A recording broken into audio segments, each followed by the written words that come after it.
All right, let's talk about one of the biggest questions in tech, something everybody asks. How much RAM do you actually need? We're gonna break it all down. Every single size, from the ones that make you want to pull your hair out to the ones that are just, unbelievably powerful. By the end, you'll know exactly what to get. So, let's just dive right in. I mean, this is the big one, right? You're looking at a new phone, a new laptop, and bam, you're just hit with all these numbers. 4 gigs, 8, 16, 32. What does it even mean? It can feel super confusing, I get it. But hey, stick with me, because by the end of this, you are gonna know exactly which one is right for you. So here's the game plan. First, we're gonna cover why this stuff even matters. Then, we'll basically climb a ladder, starting with the super budget options, moving up to that mainstream sweet spot, and then we'll hit the crazy high-end stuff for the pros. And at the very end, we'll nail down your perfect fit. Simple as that. Okay, first things first. Why should you even care about this number? Well, let me put it this way. It is literally the difference between a computer that feels like a dream to use and one you want to chuck out the window. It's that important. So what even is RAM when you get down to it? The best way to think about it is like your actual physical desk. The bigger your desk, the more papers and books and projects you can have open at the same time, right? Well, if your desk is too small, not enough RAM, everything just gets cluttered. It all grinds to a halt. When you try to switch between apps, your computer has to literally pack one project away to make space for the next one. That constant packing and unpacking, that's the lag. That's what makes a device feel agonizingly slow. And look, just to set a baseline here, let's talk about 1 gigabyte of RAM for a second. Yes, it was a thing once. Today, it's completely, utterly unusable. Forget about it. Modern apps, modern websites, they're just way too heavy. A device with just 1 gig would barely even turn on, let alone do anything useful. All right, so let's start climbing our ladder. The first real step here is the budget tier. This is the kind of stuff you'll find in the absolute cheapest devices you can get your hands on.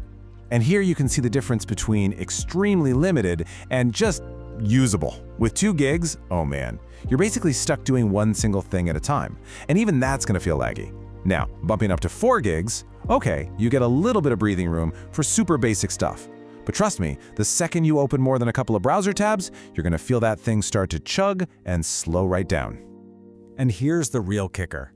The thing that explains why 4 gigs feels so cramped. Just the operating system itself, Windows, macOS, Android, can eat up around 2 gigabytes of that RAM just by existing. It's gone before you've even opened a single app. That leaves you with almost nothing left for the stuff you actually want to do. Okay, let's leave the budget world behind and climb a little higher. Now we're getting to the good stuff. This next level is where, for most people, things start to feel genuinely good. This is where your device stops fighting you and actually starts working for you. And first up, we've got 8 gigabytes. And let me tell you, this is a huge leap from those budget tiers. This is really the modern starting line for a smooth, decent experience. With 8 gigs, you can finally multitask pretty comfortably. Flipping between your web browser, Spotify, a couple of other apps, it feels snappy. Most popular games, they'll run just fine. You can even do some light photo editing. But here's the catch. It's the baseline for right now. Software is always getting heavier, more demanding. So in a year or two, 8 gigs might start to feel a little tight again.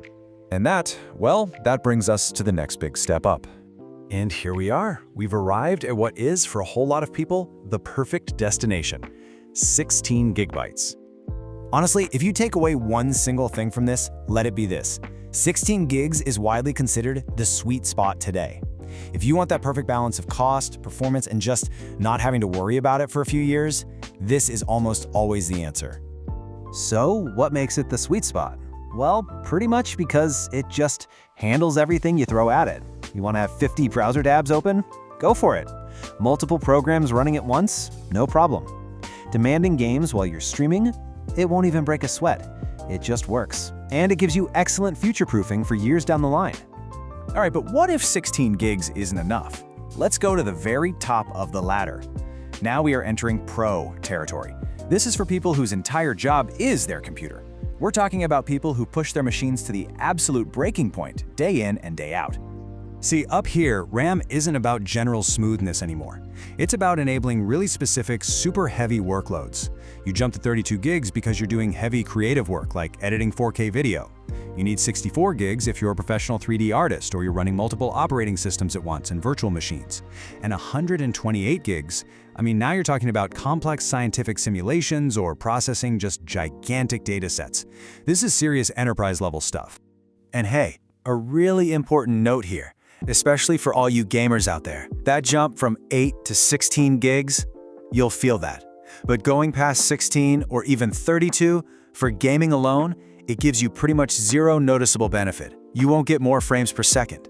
These huge amounts of RAM are purely for those professional workloads we just talked about. Okay, we have climbed the whole ladder, from top to bottom. Now it's time to put it all together. I'm going to give you a super simple guide so you can find your perfect fit. And here it is, the final cheat sheet. Super simple. If all you do is browse the web and check email, yeah, you can get by on 4 gigs, but it's going to be tight. For the casual user, maybe some light gaming, 8 gigs is a really solid choice. But for most of us, gamers, creators, people who just want a fast computer, 16 gigs is the perfect fit. It really has no downsides for most people. And if you're a pro pushing your machine to the max, then 32 gigs and up is where you need to be. So there you have it. We've climbed the whole ladder together. Now the only question left is, which level is yours?